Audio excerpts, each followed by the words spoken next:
Ang paglaki ay isang mahalagang katangian ng bawat nabubuhay na bagay. Ano ang nararamdaman mo kapag ang iyong sanggol ay hindi lumaki gaya ng inaasahan? Walang magulang ang nananatiling passive sa naturang kondisyong medikal. Gayon din, nais ng Diyos na ang lahat ng kanyang mga anak ay lumago sa espiritual. Maghanda upang malaman kung paano. Nararamdaman mo ba na stagnated o mahina sa espiritual? Mayroon bang ilang mga hamon sa iyong kalusugan, pananalapi, karera, edukasyon, o pamilya na tila nagpapatuloy sa kabila ng pagsaway sa kanila sa pamamagitan ng salita ng Diyos? Ang pakiramdam na ito ay hindi tanda ng pagkatalo o pagkatalo sa dyablo.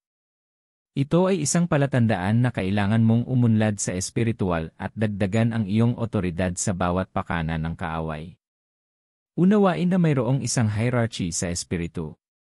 Maraming mga Kristiyano ang nakarating sa antas ng espiritual na kapangyarihan at nagiging komportable. Sila ay nasisiyahan at nagsisisi sa paghahanap ng higit na kapangyarihan. Ito ay nagpapahintulot sa dyablo na harapin ka sa isang tukso na maaaring manaig sa iyo. Gayunpaman, ang ilang mga mananampalataya ay patuloy na naghahangad ng higit na espiritual na kapangyarihan at otoridad at hindi kailanman nagsisi. Ang mga Kristiyanong ito ay naglalagay ng takot sa mismong puso ng dyablo. Nagsenya sila ng panganib kay Satanas at pinapaisip siya ng 2 beses bago sila salakayin. Madali nilang tinatapakan ang tukso ng kaaway at pinayuko sila ng mga pamunuan at kapangyarihan. Sa video ngayon, ipapakita namin ang 7 susi sa pagiging mahusay sa espiritual at ang mga ugali na maaaring sumisira sa iyong espiritual na moral. Bago tayo magpatuloy, mangyaring mag-subscribe sa channel na ito at i-on ang notification bell. Pagpalain ka ng Diyos. Ano ang mga susi na ito? Numero 1, tumutok sa pagbuo ng isang relasyon sa Diyos. Mayroon bang panahon na nasiyahan ka sa pakikinig sa Diyos at pagsunod sa Kanyang mga utos? Naging close at intimate pero biglang nanlamig? Nalalayo ka na ba ngayon sa trabaho, mga kaibigan, o mga pelikula? Ang pag-ikot sa bilog na ito ay maglilimita sa iyong espiritual na paglago at magpapahina sa iyo. Madali kang maging biktima ng kaaway at mahuhulog sa kanyang mga tukso. Huwag hayaan ang mga gawain ng mundo na mag-alis sa iyo ng pagbuo ng isang dekalidad na relasyon sa Diyos. Maraming mga Kristiyano ngayon ang nagsasabing abala sila at walang oras. Abala sila sa trabaho, negosyo, o pamilya. Unawain na ang Diyos ang gumagawa ng lahat ng mabubuting bagay. Ano man ang pakinabang sa iyo ngayon ay dahil sa Kanya. Huwag kang tangayin o maging abala sa pagpapala na nakalimutan mo ang tagapagbigay. Ang mga mananampalataya na namumuhay ayon sa dikta ng kanilang trabaho, propesyon, o opinyon ng publiko ay kadalasang walang matibay na kaugnayan sa Diyos. Nanatili sila sa isang espiritual na posisyon, sa gayoy ipinakita ang kanilang sarili bilang isang madaling puntirya ng dyablo. Sinasabi ng Diyos sa iyo ngayon, bumalik sa iyong unang pag-ibig. Lumikha ng isang oras na espesyal na nakatuon sa pagpapalago ng iyong lapit sa Diyos. Walang ibang mahalaga. Si Jesus ang sentro ng lahat. Ang pagkakaroon ng tunay na matalik na kaugnayan sa Diyos at masigasig na paglilingkod sa Kanya ay maaakit ang lahat ng kailangan mo. Sinasabi sa Mateo 6:33, ngunit hanapin muna ang Kanyang kaharian at ang Kanyang katuwiran, at ang lahat ng mga bagay na ito ay ibibigay din sa inyo. Kapag pinatibay mo ang iyong kaugnayan sa Diyos, automatiko mong naakit ang Kanyang mga pagpapala. Hindi mo na kailangang habulin ang mga bagay, ngunit natural na ipinapakita nila ang kanilang mga sarili. Ang pagbibigay prioridad sa interes ng Diyos ay nagtatakda sa iyo para sa Kanyang supernatural na probisyon at pagbabago sa antas ng otoridad at espiritual na utos. Ang paglalakad kasama ang Diyos ay nagbibigay sa iyo ng mas malalim na pag-unawa sa Kanyang pagmamahal, habag, at mga plano para sa iyong buhay. Itinayo ni Abraham ang kanyang relasyon sa Diyos hanggang sa tinawag siya ng Diyos na kanyang kaibigan. Sinasabi ng Genesis 18:17, pagkatapos ay sinabi ng Panginoon, itatago ko ba kay Abraham ang aking gagawin? Itinayo ni Abraham ang kanyang relasyon sa Diyos sa antas kung saan alam niya ang mga lihim at banal na misteryo. Kapag sinasadya mong hinahangad na malaman ang higit pa tungkol sa Diyos, inihahayag niya ang kanyang sarili sa iyo sa mga paraan na nag-iwan sa iyo bilang tanda ng kanyang presensya. Ilalahad niya ang nakatagong paghahayag sa iyo, tulad ni Abraham, at bibigyan ka ng supernatural na otoridad. Ang isang personal at espiritual na koneksyon sa pagitan mo at ng iyong Ama ay itinatag sa pamamagitan ng panalangin. Kapag nananalangin ka para sa mukha ng Panginoon araw-araw, binibigyan ka ng kapangyarihang utusan ang supernatural. Ang panalangin na isinagawa ng may pag-aayuno ay nagbabago sa iyo at ginagawa kang isang commander sa larangan ng espiritu. Ang mga demonyo at mapaghamong sitwasyon ay tumataka sa tunog ng iyong mga salita. Sinabi ni Jesus sa kanyang mga disipulo, nang sila ay nagpupumilit na palayasin ang isang demonyo mula sa isang maliit na bata, na ang gayong mga demonyo ay hindi tumatakas maliban kung ikaw ay sumulong sa iyong espiritual na otoridad. Tulad ng sinabi ni Jesus sa kanyang mga disipulo, natatamo mo ang antas ng supernatural na otoridad kapag ibinigay mo ang iyong sarili sa panalangin at pag-aayuno. Itinala ng Biblia na si Jesus ay nag-ayuno sa loob ng 40 araw at 40 gabi, pagkatapos nito ay bumalik siya na may kapangyarihan ng Diyos na kumikilos sa kanya. Nakamit ni Jesus ang kapangyarihan sa dyablo nang pakainin niya ang kanyang espiritu ng liwanag ng salita ng Diyos sa pag-aayuno. Ang pagpapakain sa iyong espiritu ng salita ng Diyos ay nagpapangyari sa iyong espiritu na mangibabaw sa mga panlilinlang ng kaaway. Bilang 2, pag-aaral at pagninilay-nilay sa salita ng Diyos. Isinulat ni Apostol Pedro sa kanyang liham sa mga bagong mananampalataya sa 1 Pedro 2:2, tulad ng mga bagong silang na sanggol, hangarin niyo ang tapat na gatas ng salita, upang kayo'y lumago sa pamamagitan nito. Ang talatang ito ay nagpapakita na ang salita ng Diyos ay ang espiritual na pagkain na kailangan para sa paglago. Kung paanong kailangan natin ng pisikal na pagkain upang lumago, dapat tayong laging magpakabusog sa salita para sa espiritual na paglago. Ang araw-araw na pag-aaral ng salita ng Diyos ay magpapalago ng iyong pananampalataya at magpapatatag ng iyong kaugnayan sa Kanya. Ang Biblia ang salamin ng plano ng Diyos para sa ating buhay. Sinasabi nito sa atin ang kalooban ng Diyos at ang Kanyang mga tagubilin para sa atin. Ito rin ay gumagabay at umaakay sa atin upang matupad ang ating layunin sa earth. Unawain na hindi sapat na magbasa lamang ng mga kasulatan, kundi upang isakatuparan ang mga tagubilin ng salita ng Diyos. Ang pagsunod sa mga dikta ng Biblia ay nagpapalakas ng iyong kaugnayan sa Diyos. Kapag pinag-aralan mo ang salita ng Diyos, sa tulong ng banal na espiritu, malalaman mo ang layunin ng Diyos para sa iyong buhay. Magkakaroon ka ng pananaw sa mga misteryo sa likod ng mga titik ng banal na kasulatan. Ang liwanag ng salita ng Diyos ay gagabay sa iyo sa susunod na antas ng espiritual na otoridad. Ang pagkakaroon ng salita ng Diyos sa iyong puso ay magbibigay sa iyo ng paghahayag ng Kanyang kalooban para sa iyong buhay. Ang paglalakad kasama ng Diyos sa pamamagitan ng Kanyang salita ay ginagawa kang tagapagdala ng Kanyang mga pagpapala. Siya ay magpapakita ng kanyang sarili at magbubunyag ng mga lihim sa iyo. Sinasabi ng Amos 3:7, tiyak na walang ginagawa ang soberanong Panginoon nang hindi ipinahayag ang kanyang plano sa kanyang mga lingkod na mga propeta. Tulad ng makikita sa aklat ni Amos, mayroong isang antas ng espiritual na paglalakad kasama ang Diyos kung saan hindi siya magpapasya nang hindi ipinapaalam sa iyo. Ang ama ng pananampalataya, si Abraham, ay nakaranas ng banal na pagpapalang ito dahil nakagawa siya ng isang dekalidad na kaugnayan sa Diyos. Ang Biblia ay isang aklat ng patotoo na naglalaman ng kwento ng mga tao na nagtayo ng kanilang relasyon sa Diyos at nag-utos ng supernatural sa lupa. Ang pag-aaral at pagninilay-nilay sa salita ng Diyos ay otomatikong lalago, ipakita ang iyong pananampalataya sa Diyos at sa Kanyang mga pangako.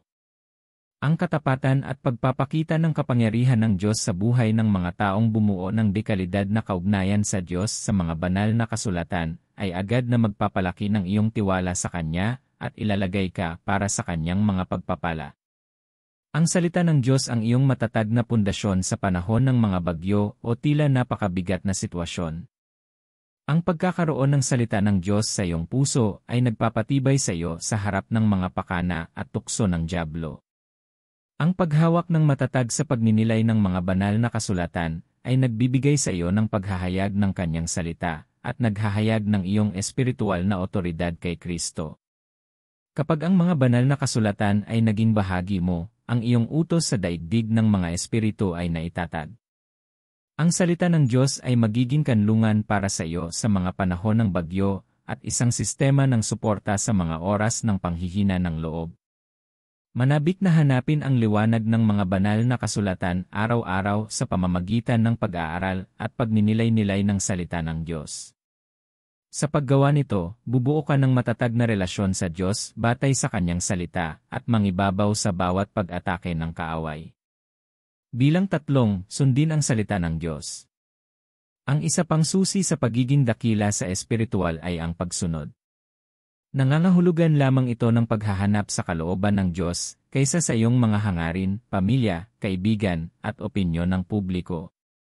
Ang pagsunod ay isang propesyon din ng iyong pagmamahal sa Diyos.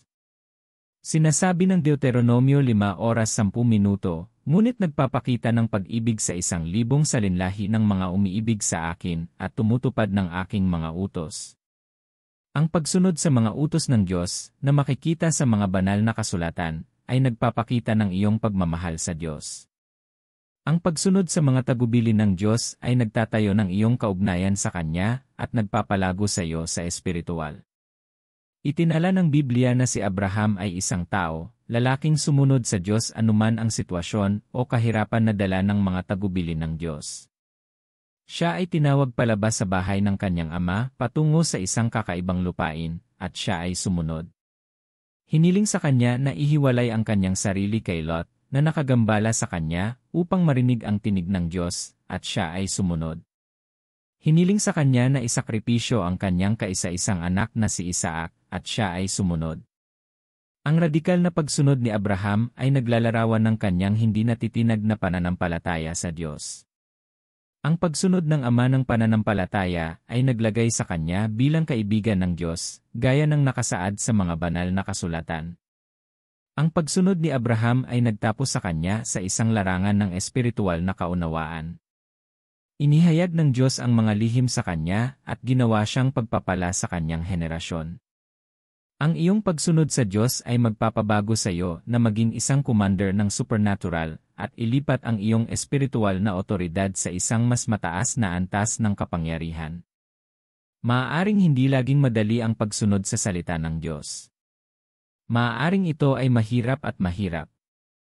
Maaaring tila imposibleng gawin ang kanyang kalooban. Ngunit tandaan, siya na nagpadala sa iyo ay laging kasama mo at hinding-hindi ka pababayaan. Siya ang iyong kanlungan sa panahon ng mga bagyo, ang iyong laging naroroon na tulong sa oras ng pangangailangan. Sinasabi ng Jeremias 1:8, huwag kang matakot sa kanila, sapagkat ako ay sumasa iyo at ililigtas kita, sabi ng Panginoon. Hinding-hindi ka iiwan ng Diyos na walang magawa. Siya ay mauuna sa iyo at bibigyan ka ng kapangyarihan upang gawin ang kanyang kalooban. Ang mga anak ni Israel ay inutusan na paikutin ang pader ng Jericho ng 7 ulit. Ang kanilang pagsunod ay nag-udyok sa kamay ng Diyos na gumuho sa malaking pader. Ang kailangan lang ng Diyos na ipakita ang kanyang sarili sa iyong buhay ay ang iyong pagsunod sa kanyang salita, na nagbibigay daan sa iyong lumago sa espiritual at bumuo ng iyong pananampalataya sa Kanya. Kapag sinunod mo ang Diyos, isinusuko mo ang lahat sa Kanyang pamumuno at hinahayaan Siya na kontrolin. Siya ay mananahan sa iyo at mag-uutos ng iyong mga hakbang. Ang iyong pagsunod ay nagpapalakas ng iyong kaugnayan sa Diyos. Siya ay nananahan sa iyo at gumagawa ng Kanyang mga kababalaghan sa pamamagitan mo. Bilang 4, sikaping umunlad sa espiritual sa altar ng panalangin. Ang panalangin ay isang daluyan kung saan nakakaharap mo ang Diyos sa pamamagitan ng personal na koneksyon sa Kanya.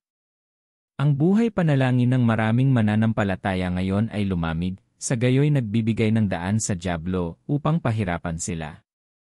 Hinihikayat ng Biblia ang mga Kristiyano sa aklat ng unang Tesalonika na manalangin ng walang tigil. Ang patuloy na paghahanap ng kalooban ng Diyos sa mga panalangin ay naglalapit sa Kanya sa iyo.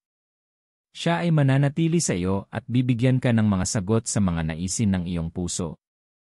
Ang panalangin ay isang master key na nagbubukas ng supernatural na kapangyarihan ng Diyos sa iyong buhay. Nakatala ang mga banal na kasulatan na nagsimula si Jesus sa panalangin at nagtapos sa panalangin. Binubuo ng panalangin ang iyong kaugnayan sa iyong Ama at binabago ka sa Kanyang larawan ng kaluwalhatian. Sa pamamagitan ng panalangin at pagninilay-nilay sa salita ng Diyos, sinisimulan mong maranasan at mamuhay ang pamumuhay ni Kristo. Binabago ka ng mga bunga ng Espiritu at nagsimulang ipakita ang kalikasan ng Diyos. Sinasabi ng Galatia 5:22 -23, ngunit ang bunga ng Espiritu ay pag-ibig, kagalakan, kapayapaan, pagtitiis, kabaitan, kabutihan, katapatan, kahinahunan, at pagpipigil sa sarili. Laban sa gayong mga bagay ay walang kautusan. Pinalalago ng panalangin ang iyong espiritual na otoridad upang utusan ang supernatural saan ka man pumunta. Ibinigay ni Jesus ang kanyang sarili sa panalangin at nagkamit ng kapangyarihan sa dyablo at sa kanyang mga paghihirap. Kapag hinanap mo ang kalooban ng Diyos sa panalangin, ginagabayan at inuutusan niya ang iyong mga hakbang sa kanyang salita. Bibigyan ka ng banal na patnubay sa pamamagitan ng paghahayag ng mga banal na kasulatan at ipamalas ang karunungan ng Diyos. Ang lugar ng panalangin ay isang lugar ng pag-iisa at kapayapaan. Nararanasan mo ang malalim na pakikipag-ugnayan sa Diyos na magpapatibay sa iyong ugnayan sa Kanya. Ang panalangin ay nag-aalok ng katahimikan at pagsuko. Kapag ibinigay mo ang iyong sarili sa panalangin, ang kapayapaan ng Panginoon na higit sa pangunawa ng tao ang magiging iyong pamumuhay. Bigla kang magsisimulang makaranas ng saya kahit sa gitna ng kaguluhan. Ang iyong pagtitiwala sa Diyos ay magiging dinatitinag, nakatayo ng matatag at nakatutok ang iyong mga mata sa nag-iisang isa na makapagpapalaya sa iyo. Ang panalangin ay nagtatayo ng iyong relasyon sa Diyos sa pamamagitan ng personal na komunikasyon at nag-uutos ng pagbabago sa iyong espiritual na buhay. Sa pamamagitan ng panalangin, ang kalooban ng Diyos ay ipinahayag sa iyo. Sinasabi sa atin ng Biblia kung paano umakyat si Moises sa isang bundok upang hanapin ang kalooban ng Diyos sa panalangin, at ang 10 utos ay ibinigay sa kanya. Ang panalangin ay isang espiritual na daluyan na naglalahad ng plano ng Diyos at naglalagay sa iyo sa tamang landas upang matupad ang kanyang kalooban para sa iyong buhay. Patuloy at masigasig na hanapin ang mukha ng Diyos sa mga panalangin. Sinasabi sa Jeremiah 33:3, "Tumawag ka sa akin at sasagutin kita at sasabihin sa iyo ang mga dakila at hindi masaliksik na bagay na hindi mo nalalaman." Bilang 5, hangarin ang paglago ng kaharian ng Diyos. Ang paghahangad sa pagsulong ng kaharian ng Diyos ay mahalaga sa pagiging dakila sa espiritual. Kasama rito ang iyong pangako sa bahay ng Diyos na itaguyod ang kanyang kaharian. Maraming mananampalataya ngayon ang dumadalo sa mga serbisyo sa simbahan na walang kalakip na paglilingkod sa kaharian sa bahay ng Diyos. Ang iyong pangako sa pagpapalawak ng kaharian ng Diyos ay nagpapakita ng iyong pagmamahal sa Kanya. Sinabi ni Jesus kay Pedro, "Iniibig mo ba ako? Kung gayon, pakainin mo ang aking mga tupa." Ang iyong pag-ibig sa Diyos ay ipinahahayag sa pamamagitan ng iyong aktibong paglilingkod sa kaharian. Nagtayo si David ng isang dekalidad na relasyon sa Diyos sa pamamagitan ng paghahanap ng paglago ng bahay ng Diyos. Hinangad din ni Solomon ang paglago ng kaharian ng Diyos sa pamamagitan ng paghingi ng karunungan upang mamuno sa kanyang bayan. Kapag naglilingkod ka sa Diyos sa pamamagitan ng kingdom service, ang iyong relasyon sa Kanya ay lumalakas at tinutugunan niya ang iyong mga pangangailangan.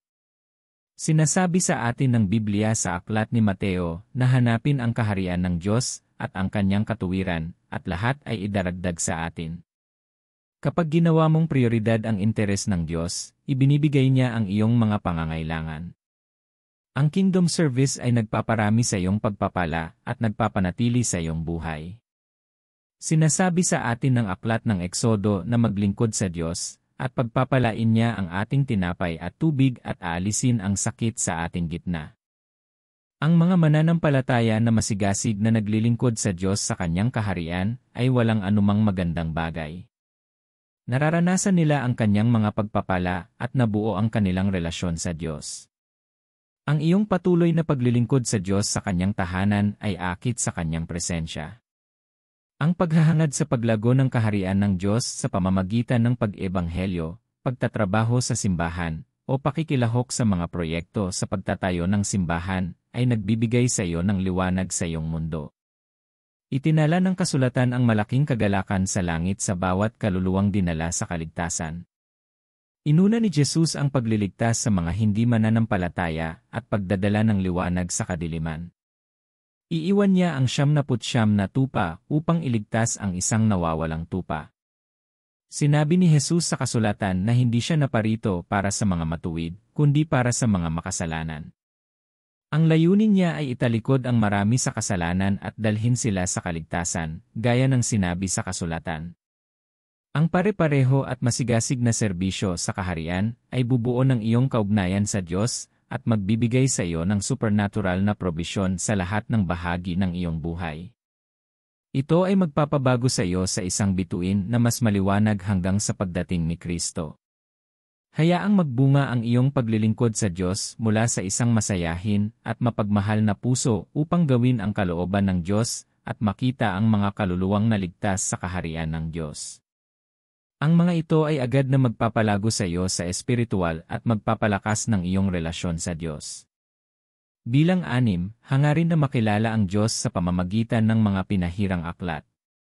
Ang paghahanap upang makilala ang Diyos sa pamamagitan ng iba't ibang espiritual na materyal ay makakatulong na mapalakas ang iyong espiritual na paglalakad kasama ang Diyos at bigyan ka ng isang supernatural na pagbabago sa otoridad.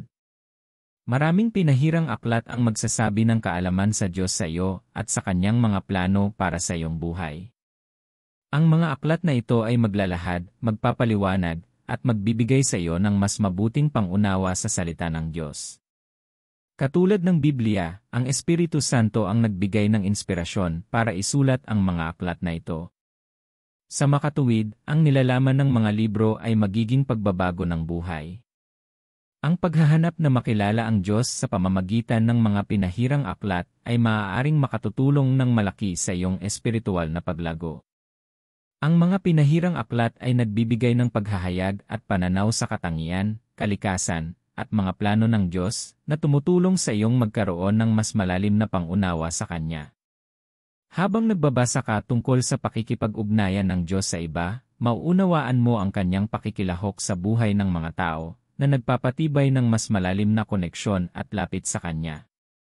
Ang mga alituntunin at turo sa mga pinahirang aklat ay maaaring gabayan ka sa iyong espiritual na paglalakbay, na tutulong sa iyong gumawa ng matalinong mga desisyon at mag-navigate sa mga hamon ng buhay. Ang buhay ng mga karakter sa Biblia at iba pang mananampalataya ay maaaring maging makapangyarihang mga halimbawa at huwaran, nagbibigay inspirasyon at nag-uudyok sa iyo na sundin ang landas ng Diyos. Ang mga pinahirang aklat ay nag-aalok ng pag-asa at pampatibay loob na nagpapaalala sa iyo ng pag-ibig, katapatan, at kapangyarihan ng Diyos na madaig ang kahirapan. Habang nagbabasa ka tungkol sa gawain ng Diyos sa pamamagitan ng iba, mabibigyan ka ng kapangyarihang maglingkod sa Kanya at matupad ang iyong layunin, gamit ang iyong mga kaloob at talento para gumawa ng pagbabago. Ang mga pinahirang aklat ay maaaring makumbinsi sa iyo sa mga bagay na nangangailangan ng pagpapabuti, na humahantong sa pagsisisi at isang mas malalim na pangako sa pagsunod sa Diyos. Habang inilalapat mo ang mga alituntunin at turo mula sa mga pinahirang aklat, mararanasan mo ang espiritual na pagpapanibago at pagbabago, na nagiging higit na katulad ni Kristo. Ang mga pinahirang aklat ay maaaring magdala ng presensya at pagpapahid ng Espiritu ng Diyos na magdadala sa iyo sa isang mas malalim na karanasan ng Kanyang presensya at kapangyarihan. Habang nagbabasa ka ng mga pinahirang aklat, makikibahagi ka sa pakikipag-isa at pakikisama sa Espiritu ng Diyos, pag-aalaga ng iyong kaugnayan sa Kanya. Ang paghahanap na makilala ang Diyos sa pamamagitan ng mga pinahirang aklat ay isang makapangyarihang paraan upang palalimin ang iyong pangunawa sa Kanya, pasiglahin ang espiritual na paglago, at bumuo ng isang mas matalik na relasyon sa Diyos. Ihanda ang iyong puso na malay na maghanap ng mga pinahirang material na magbabago sa iyong buhay at mapabuti ang iyong relasyon sa iyong Ama. Ang mga material na ito ay maaaring mga artikulo, espiritual na aklat, o mga pagtuturong nagbibigay inspirasyon. Hinanap ni Jesus ang salita ng Diyos bago siya nahayag sa kanyang misyon sa lupa. Ang paghahanap ng mga pinahirang aklat ay magpapapaliwanag sa iyo tungkol sa layunin ng Diyos para sa iyong buhay at sa mga hakbang upang matupad ito. Sa paggawa nito, lumalago ang iyong relasyon sa Diyos at nagbabago ka ng mga antas sa iyong utos ng supernatural. Numero 7, patuloy na linisin ang iyong sarili. Ang Diyos ay isang matuwid na Diyos na napupuot sa kasalanan. Ang pagkakaroon ng anumang bakas ng kasamaan sa iyo ay sisira sa iyong relasyon sa Kanya. Tinitiyak ng iyong kabanalan ang presensya ng Diyos sa iyong buhay na sumasakop sa iyong espiritu na hindi nag-iwan ng puwang para sa dyablo. Hindi makakasama ang Diyos kapag hindi ka pinabanal. Inililihis ng kasalanan ang atensyon ng Diyos mula sa iyo at umaakit sa pagmamanipula ng kaaway. Pinapahina nito ang espiritu ng Diyos na nasa iyo, hinahabol ang presensya ng Diyos sa iyong buhay. Si Jesus, kahit na siya ay anak ng Diyos at puno ng katuwiran, ay pinabayaan ng Diyos sa krus dahil ang kasalanan ay natagpuan sa Kanya. Tinatanggal ng kasalanan ang pag-akses sa Diyos sa iyong buhay at ginagawa kang mahina sa mga pakana at plano ni Satanas.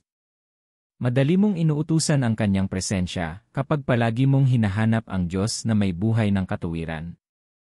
Ang Espiritu ng Diyos ay nananahan sa iyo kapag ikaw ay pinabanal. Ang iyong katawan ay nagiging kanyang templo at ipinakikita niya ang kanyang kapangyarihan sa pamamagitan mo. Sinasabi sa atin ng Biblia na ang pagkatakot sa Panginoon ay pasimula ng karunungan. Maraming mananampalataya ngayon ang kulang sa karunungan ng Diyos dahil sa kanilang makasalanang pamumuhay. Ang kasamaan ay umaakit sa espiritu ng dyablo na makapagpapabuhay sa iyo sa pagkaalipin at pagdurusa. Matuto na patuloy na linisin ang iyong sarili mula sa anumang hindi lumuluwalhati sa pangalan ng Diyos sa iyong buhay. Hanapin ang kanyang biyaya upang manatili sa kanyang presensya at upang talikuran ang nakaraang buhay ng kasalanan. Mag-ingat, ang dyablo ay isang tagapag-akusa sa mga anak ng Diyos. Haharapin kanya sa mga kasalanang nagawa mo noon. Susubukan niyang sirain ang iyong relasyon sa Diyos at gagawin kang mahina sa iyong espiritu. Pakiusap, huwag sumuko sa kanyang mga taktika at pagmamanipula. Sinasabi ng Biblia, ang pinalaya ni Kristo ay tunay na malaya. Nilinis ni Kristo ang iyong mga kasalanan ng kanyang dugo at ginawa kang banal. Pinabanal ka niya at pinagkalooban ka niya ng biyaya sa kaligtasan. Maging sensitibo sa mga pakana ng dyablo upang akitin ang pagdududa sa iyong puso na humahantong pabalik sa kasamaan. Patuloy na dalisayin ang iyong sarili sa salita ng Diyos at patatagin ang iyong pananampalataya sa Kanya. Ang patuloy na paglilinis sa iyong sarili ay gagawin kang isang sisidlan na karapat-dapat gamitin ng Diyos, palagin ang iyong relasyon sa Diyos, at lalago ang iyong espiritual na kapangyarihan sa mga pakana at tukso ng dyablo. Ang mga espiritual na susi na ito ay magbibigay daan sa iyo na mabuo ang iyong relasyon sa Diyos at gawin kang isang commander ng supernatural. Ang iyong otoridad at pamumuno sa dyablo ay magiging pinakamataas at hindi mapag-aalinlanganan. Mga minamahal, ngayong alam mo na kung paano bumuo ng iyong relasyon sa Diyos, suriin natin ang ilang mga gawin na sisira sa iyong espiritual na buhay at relasyon sa Diyos. Una, ang pagsuway sa Diyos. Maraming mananampalataya ngayon ang sumusuway sa mga utos ng Diyos at nagtataka pa rin kung bakit mahina ang kanilang espiritual na buhay o kung bakit hindi na sila nakakaugnay sa kanilang Ama. Inutusan ng Diyos si Abraham na ihiwalay ang kanyang sarili kay Lot. Hanggang sa sumunod siya, nanatiling tahimik ang Diyos at hindi na siya muling kinausap. Ang pagsuway sa Diyos ay humahadlang sa kanyang presensya at mga pagpapala sa iyong buhay. Pinatahimik nito ang tinig ng Diyos at nalilimutan mo ang kanyang pangunguna. Ang pagsuway sa Diyos ay isa sa mga pakana na ginagamit ng dyablo para akitin ang mga mananampalataya palayo sa Diyos para pahirapan niya sila. Maging sensitibo at alerto sa kanyang mga taktika. Hanapin ang biyaya ng Diyos na laging sundin ang kanyang mga tagubilin at sundin ang kanyang pamumuno. Ingatan ang iyong puso ng salita ng Diyos upang labanan ang mga tukso at panlilinlang ng dyablo.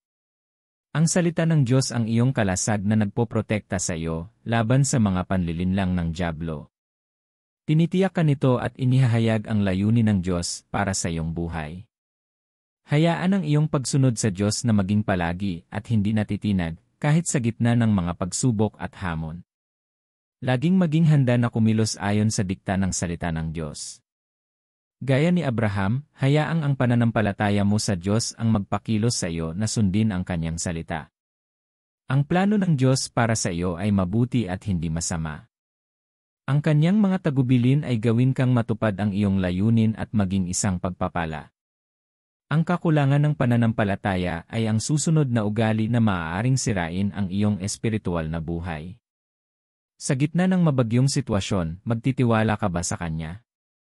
Kung sinabi ng Diyos na maging mahinahon kapag tila walang gumagana, at sinabi ng Diyos na hawakan ang Kanyang salita, maniniwala ka ba sa Kanya?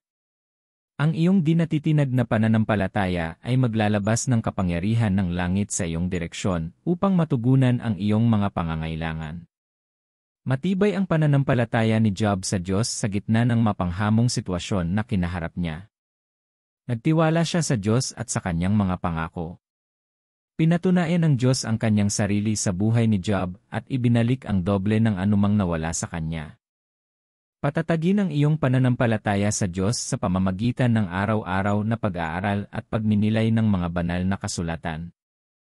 Hayaan ang salita ng Diyos sa iyong puso, at hayaan itong maging iyong salamin na nagsasabi sa iyo ng katotohanan at ang iyong layunin sa buhay. Ang pagpapalakas ng iyong pananampalataya sa Diyos ay magpapakita sa Kanya ng Kanyang sarili sa iyo. Sa kabila ng mga hamon na maaari mong harapin sa iyong pamilya, pananalapi, o karera, hayaang maging matatag ang iyong pagtitiwala sa Diyos. Hayaan ang Kanyang mga pangako sa Kanyang salita na palakasin ang iyong pagtitiwala sa Kanya. Ang paniniwala sa Diyos sa gitna ng mga paghaharap na dinadala ng dyablo sa iyong paraan ay akit sa banal na presensya ng Diyos upang palayain ka at bigyan ka ng otoridad laban kay Satanas. Higit pa rito, ang espiritual na lamig ay ang susunod na ugali na maaaring makasira sa iyong relasyon sa Diyos. Isa ito sa mga taktika ng dyablo para sirain ang iyong relasyon sa Diyos. Susubukan ni Satanas na ilayo ka sa mga bagay ng Diyos.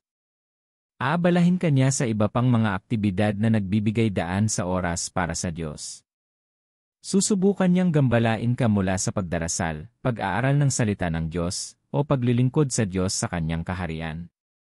Sa paggawa nito, sinisikap niyang pahinain ka sa espiritual at palamigin ka para madali siyang makalapit sa iyo nang walang panghihimasok ng Diyos. Maging sensitibo sa Kanyang mga plano. Ihanda at patibayin ang iyong sarili sa salita ng Diyos. Magsagawa ng araw-araw na pag-aaral at pagninilay-nilay upang protektahan ang iyong sarili ng pananampalataya sa Diyos. Kapag napansin mo ang kanyang mga panlilinlang, bigyan ang iyong sarili sa mga panalangin at humingi ng tulong sa Diyos upang mag-navigate sa kanyang mga pakana. Sa tulong ng Diyos, ikaw ay higit pa sa isang manlulupig at higit na kayang lampasan ang bawat tukso ng kaaway. Bibigyan ka ng Diyos ng tagumpay at patatagin ang iyong relasyon sa Kanya. Mapapalakas mo rin ang iyong relasyon sa Diyos sa pamamagitan ng pag-aayuno at pagdarasal. Ang iyong espiritu ay mabubusog ng liwanag ng salita ng Diyos, na magbibigay sa iyo ng supernatural na kapangyarihan sa dyablo.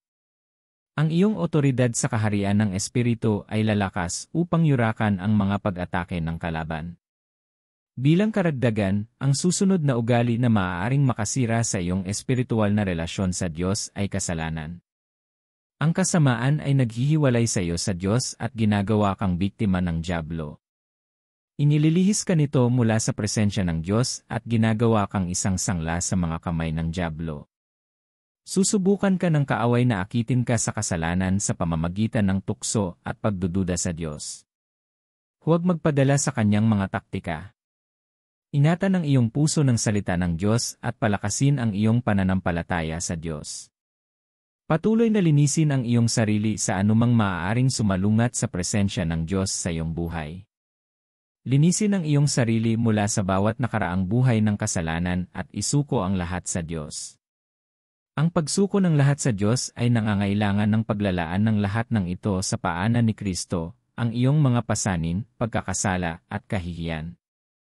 Huwag hayaan ang kaaway na manghuli sa iyo sa pamamagitan ng mga pagkakamali na nagawa mo sa nakaraan. Kay Kristo, ikaw ay isang bagong nilikha. Ang mga lumang bagay ay lumipas na, at ang dugo ni Jesus ay naghuhugas ng iyong mga kasalanan. Ang pagkaalam nito ay magpapalaya sa iyo mula sa pagkaalipin ng kaaway. Mapapalaya ka sa kanyang planong italika sa pagkakasala at kahihiyan. Ang pagkaunawa na ikaw ay tama kay Kristo ay makikita sa iyong buhay at bubuo ng isang kalidad na relasyon sa Diyos. Manalangin tayo. Ama sa langit, salamat sa liwanag ng iyong salita na ipinagkaloob mo sa akin ngayon. Salamat sa paglalahad ng mga paraan upang umunlad sa espiritual at mabuo ang aking relasyon sa iyo.